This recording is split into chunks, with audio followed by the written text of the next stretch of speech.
Hello Year 10. I have just filmed this and realised that I was not recording. So this is the second attempt of doing this PowerPoint. So hopefully this is recording, but I'm sure it is. It has got a red dot in the corner. So let's move on.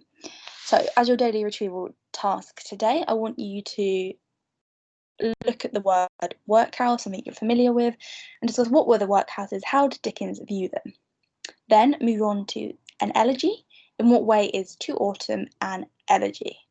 Our new word today is rapture. So I'm going to show you what rapture is. Rapture is a feeling of intense pleasure or joy. It's from the medieval Latin of seizing. So it's seizing this intense happiness that you can achieve.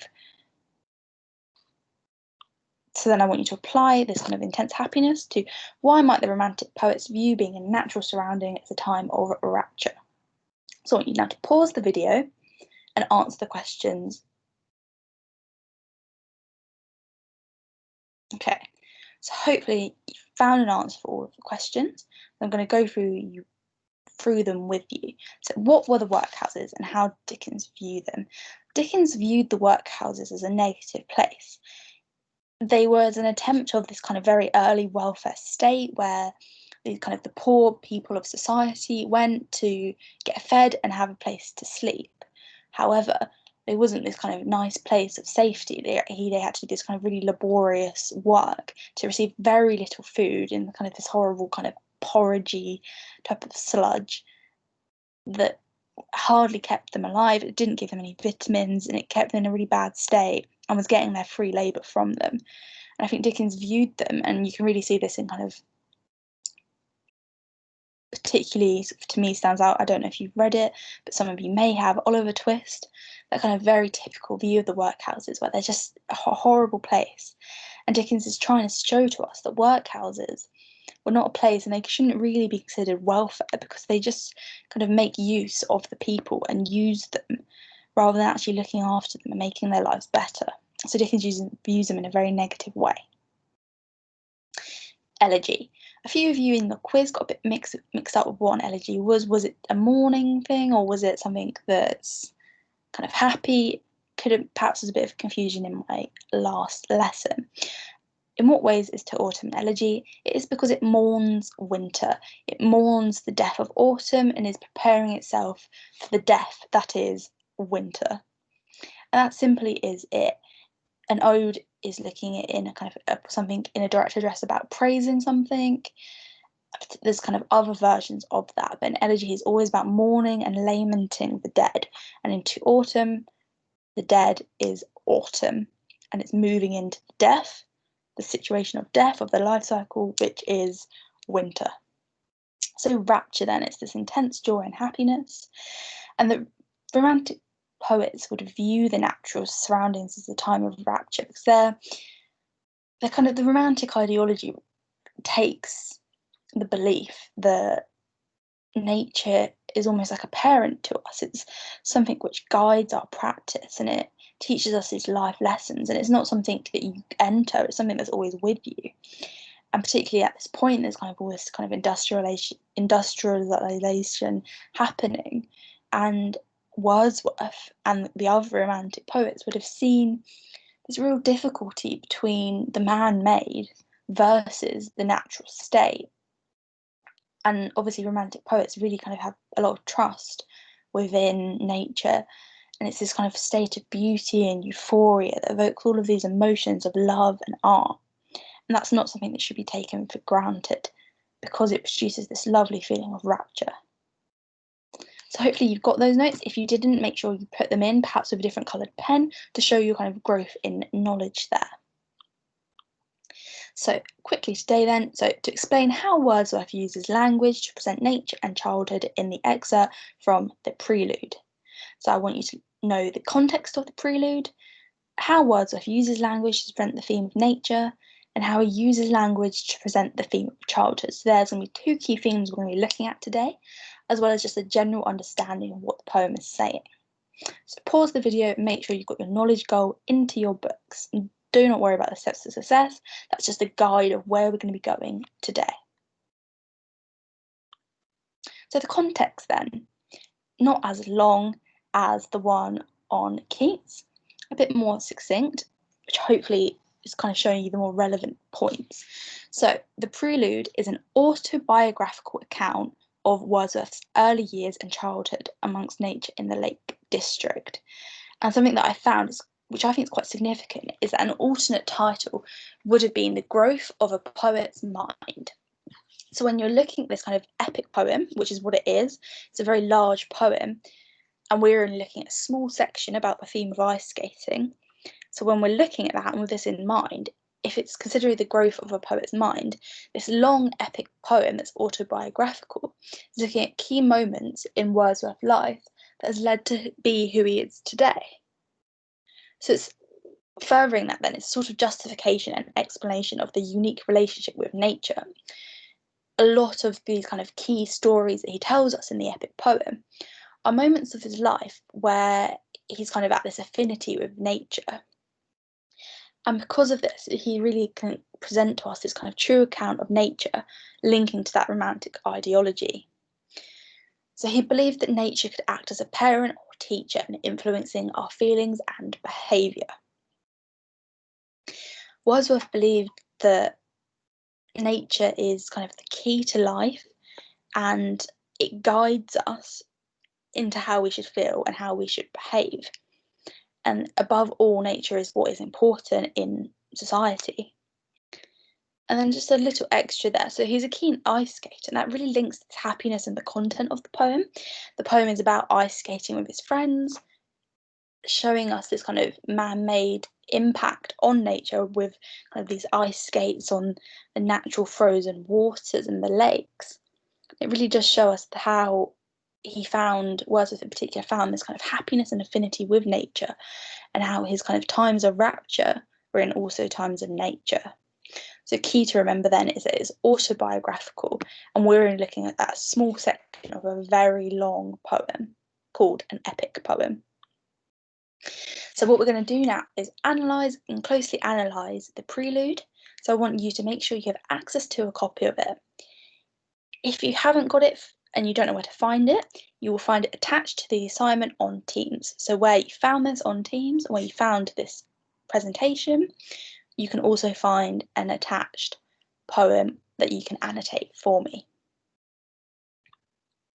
So you'll be pleased to know the structure is not as in-depth as To Autumn. Instead, it's a lot shorter because there isn't really as much structural points. I've already told you that it's an epic poem that denotes Wordsworth's life. If we was to have the whole of the Prelude, it'd probably be about the size of maybe half of your poetry anthology. It's a very long poem and it has lots of different kind of key points about his life and at different moments of his kind of age. It's written in blank verse. So blank verse means it's got no rhyme, it's got no rhyme scheme, it's not AAB, ABA. There's none of that. It's all kind of without rhyme, but it does have a metrical pattern, which is significant in discussing nature because he has this love for nature, and iambic pentameter is often the metrical pattern of a regular sonnet. And then lastly, something which I think is relevant, and if you are a bit stuck on structure, because this one hasn't got as kind of, the structure doesn't scream out at us, in the entirety of the Prelude and within the excerpt, there are no stanzas. And I think this is because it largely imitates life. In life, it's not split up into chunks, it's just a free-flowing movement from birth to death, which is kind of a very sardonic way of looking at it, but it is the truth. And if you're looking for any kind of further kind of evidence to suggest that, I think there's a significant use of enjambment in this poem. I think that's because it's showing that life is free flowing, moving from these different stages. They're not chunked into little groups. So this kind of no stanzas and the enjambment shows us how life is this free flowing. You're born, you live your life, and then you die. And it might seem quite a harsh way of looking at it, but it is it's more simple, and it doesn't overcomplicate the meaning of life. So just before we get into the language analysis, I want you to have a look at this picture that I found. This picture is kind of a representation of the poem we're about to read. We've got Wordsworth here, proud and exulting, shod with steel, ice skating away in these lines all over the lake. But surrounding that, we've got these kind of stars, the twilight sunset. We've got this mountainous area of crags and icy, sharp, kind of stiff parts of the mountain. It's this very kind of contrasting picture of this extreme happiness, this extreme rapture, in a very kind of stark view of nature, because it's got the cold, there's no leaves on the trees. It's a very interesting, a very stark view of nature, but you've kind of got this real happiness that can be found from humanity, and you can see a lot of people in the background also skating. So what I'm going to ask you to do is, as you read through the poem or the excerpt of the poem, I want you to highlight the words associated with the theme of childhood. So to do that, just highlight them in one colour, underline them, make them clear, potentially in one colour, what ones relate to childhood, because we're also going to do this for nature. If you're a bit stuck, I'm going to move on to the next slide in a few seconds and start exploring those together and what I think is relevant to childhood. So I've highlighted the word was. You can see it was indeed for all of us. It was a time of rapture. The sun was set. We know that this is a time looking into the past. And even though it doesn't scream to us childhood in a typical sense, it shows us that he's looking back at this happy time. It's looking into the past. And that's supported. We've got this twilight blazed. And blazed, I have a dictionary definition of it coming. But if you're not sure, it's kind of this burning light that is appearing through the cottage windows. And twilight is that lovely and beautiful time of sunset between the evening, kind of early evening, to nighttime. It's that transition between the two where the stars just start to show out. It looks at these kind of this beautiful time, this happy time, where all of us are together. It's creating rapture.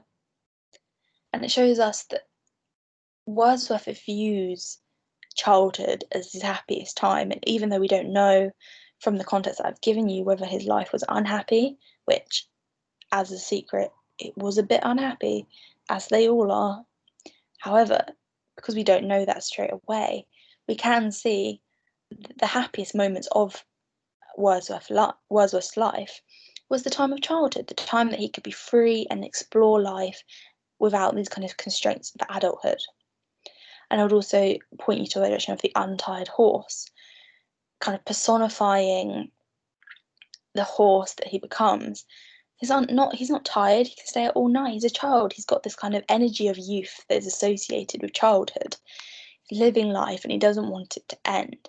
It's kind of ironic with childhood is that when you're young, you have the most free time in the world, but you have the most limitations put on you.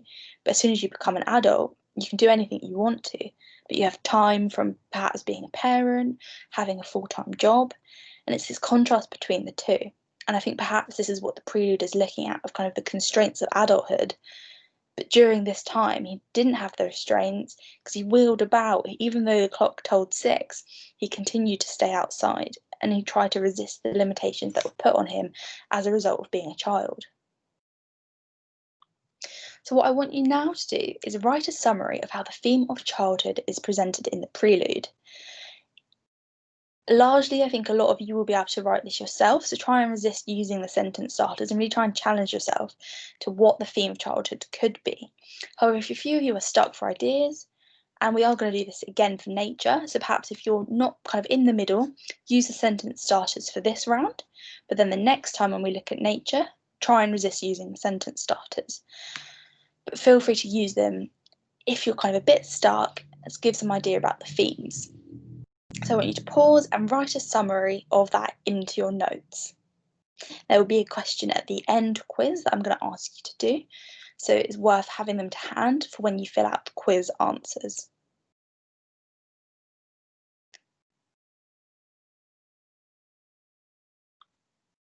So what I want you to do now, you've done your summary, is do exactly the same, but for the theme of nature. There are kind of two key themes we're going to be looking at.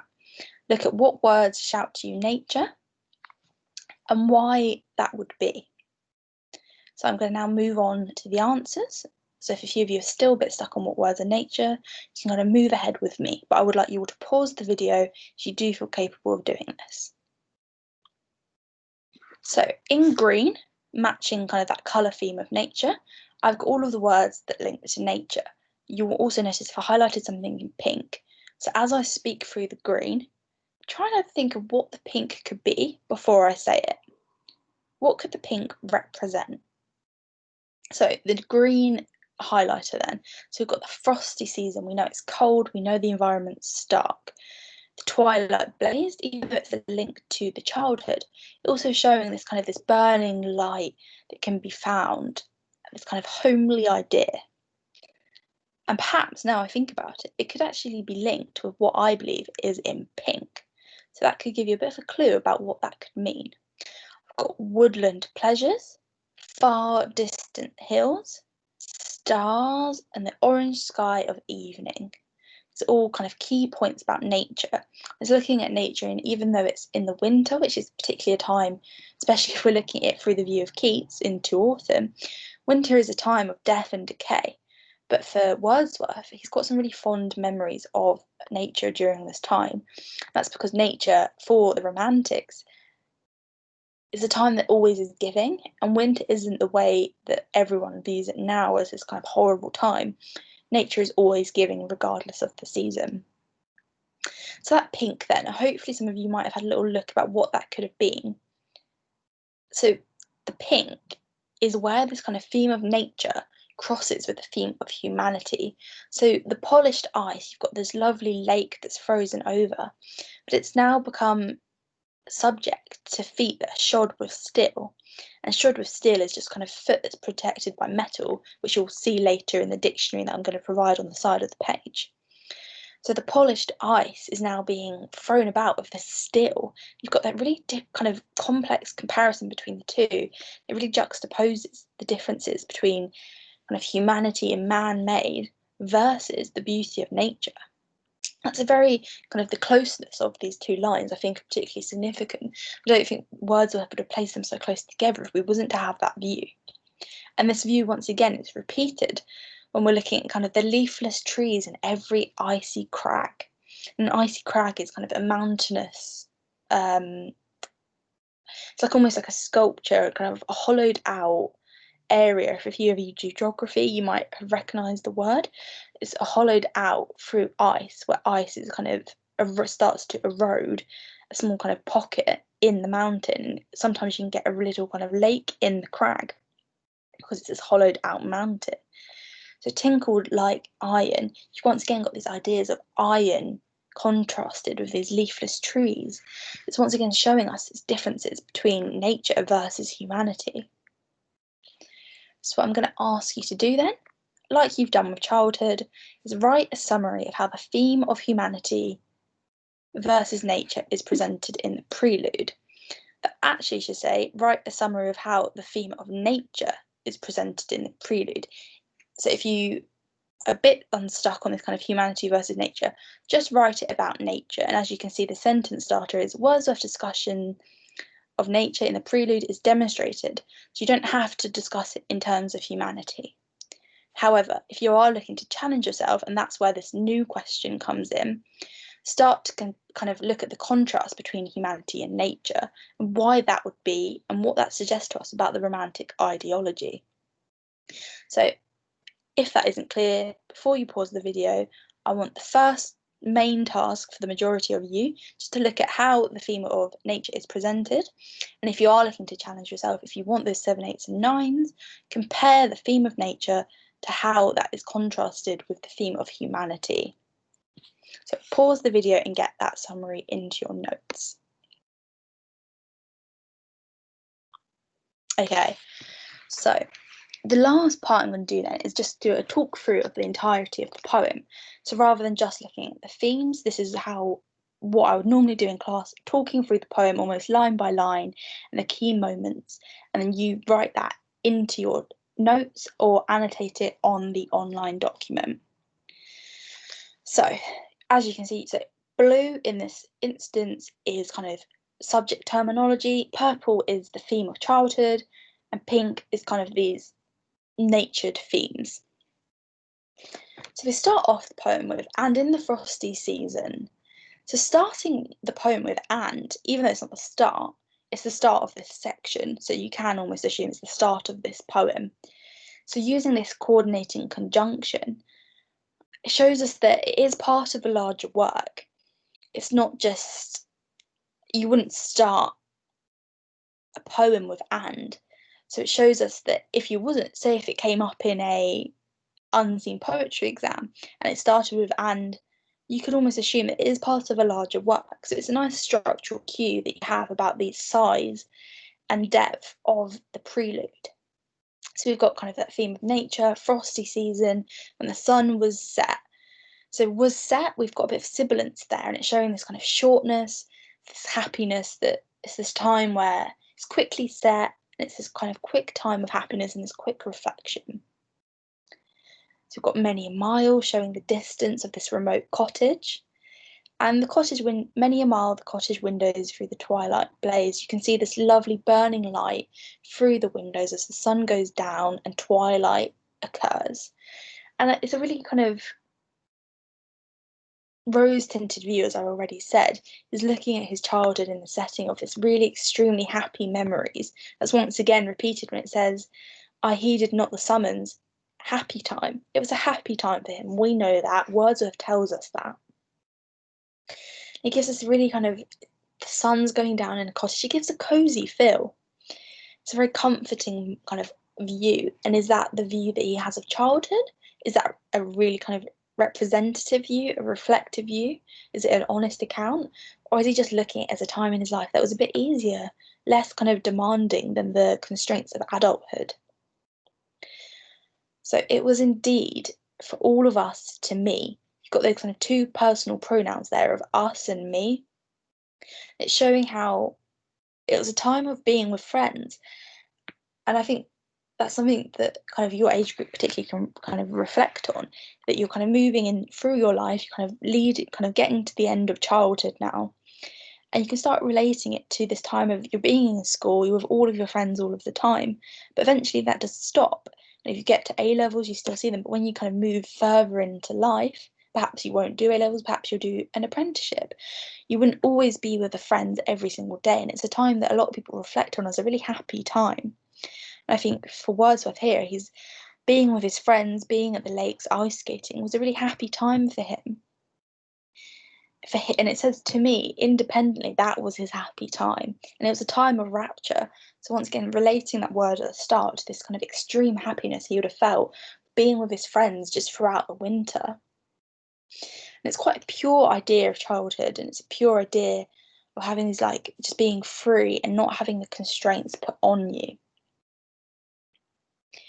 So moving on, the village clock tolled 6. And I think that told is quite an interesting word because it's quite a negative unit. It's trying to stop fun.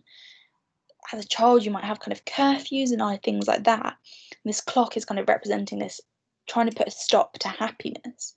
And it could almost represent and be kind of a metaphorical idea of adulthood, this village clock, and also kind of this religious view of it's the clock that is telling us, it's likely the village clock is in a church, telling us stop the fun, go home where you're safe. But as we can see further on, I wheeled about, proud and exulting like an untied horse. Wordsworth wasn't tired, he's got this kind of energy of youth. That simile really shows to us the idea of this energised youth doesn't stop, it doesn't have restraints. And as soon as it comes to that cares not for his home, the untied horse becomes almost a personification for the idea of youth and energy. And then all shod with steel, we've got that sibilance where we can really see the kind of the swiftness of ice skating. And then also it's representing this idea of nature v humanity. So that shod with steel is a very nice quotation that can be used to either represent sibilance, giving us the impression of energy and of youth, or shod with steel, this difference between humanity and nature.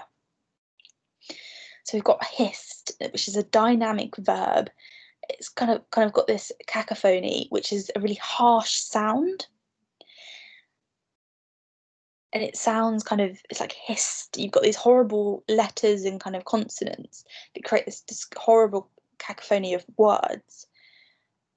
and that dynamic verb kind of really pushes on to us that it's not a pleasant idea, and they're pushing along even though they shouldn't be doing it. But it's kind of got that energy of youth and childhood where perhaps your parents are telling you to do one thing, and because you're all together with your friends, you might not want to do it.